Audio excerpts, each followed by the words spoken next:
Effective oral communication in a professional domain is an important skill that an engineer must develop. Like any skill, this can be improved by the implementation of strategies and guidelines that promote effective communication. Let's take a look at the previous example of John. Once he has completed his design, he must now communicate with the drafter so that it can be drawn up. Let's consider how John would approach this situation prior to undertaking one of our company's workshops. Hi Matthew, I've just completed this design and would like it to be drawn up to be sent for construction. No worries, John. Can you just run me through it, please? Because there's a lot of calculations here. Well, I think all the information's there, but it's just like your standard beam to column connection. Wait, when do you want it done by? By tomorrow, please. Let's take a look at John's design compared to the final drawing. Due to John's poor communication of his design, the final constructed product looked nothing like the design. Let's deconstruct the situation to identify what John could have done better. Firstly, John did not adequately prepare. Although he knew his goal was to get his design drawn up, he could not explain it and his calculations were not well laid out.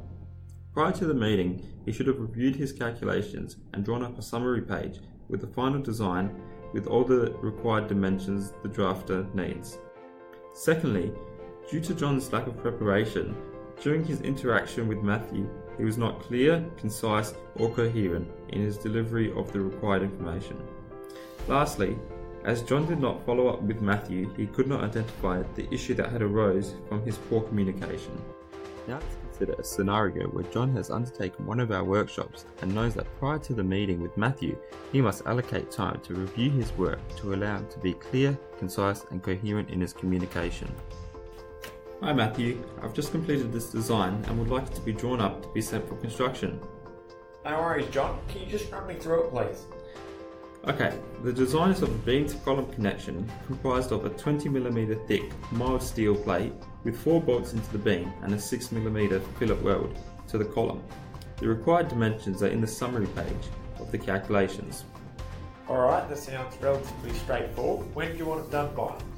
Could you please complete it by tomorrow so I can review it and then we can send it to be constructed.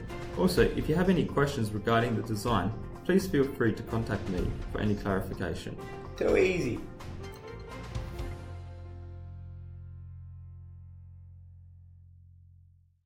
This time, John has demonstrated effective engineering communication which has led to a successful final result.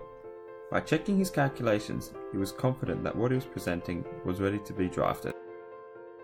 He knew before the meeting how to effectively get his point across in a clear, concise and coherent manner, and he walked Matthew through the design to ensure that there was no confusion in the interpretation of the results. John allowed for further questioning and was prepared to listen to Matthew, increasing collaboration. Thank you, and good luck with your future communication.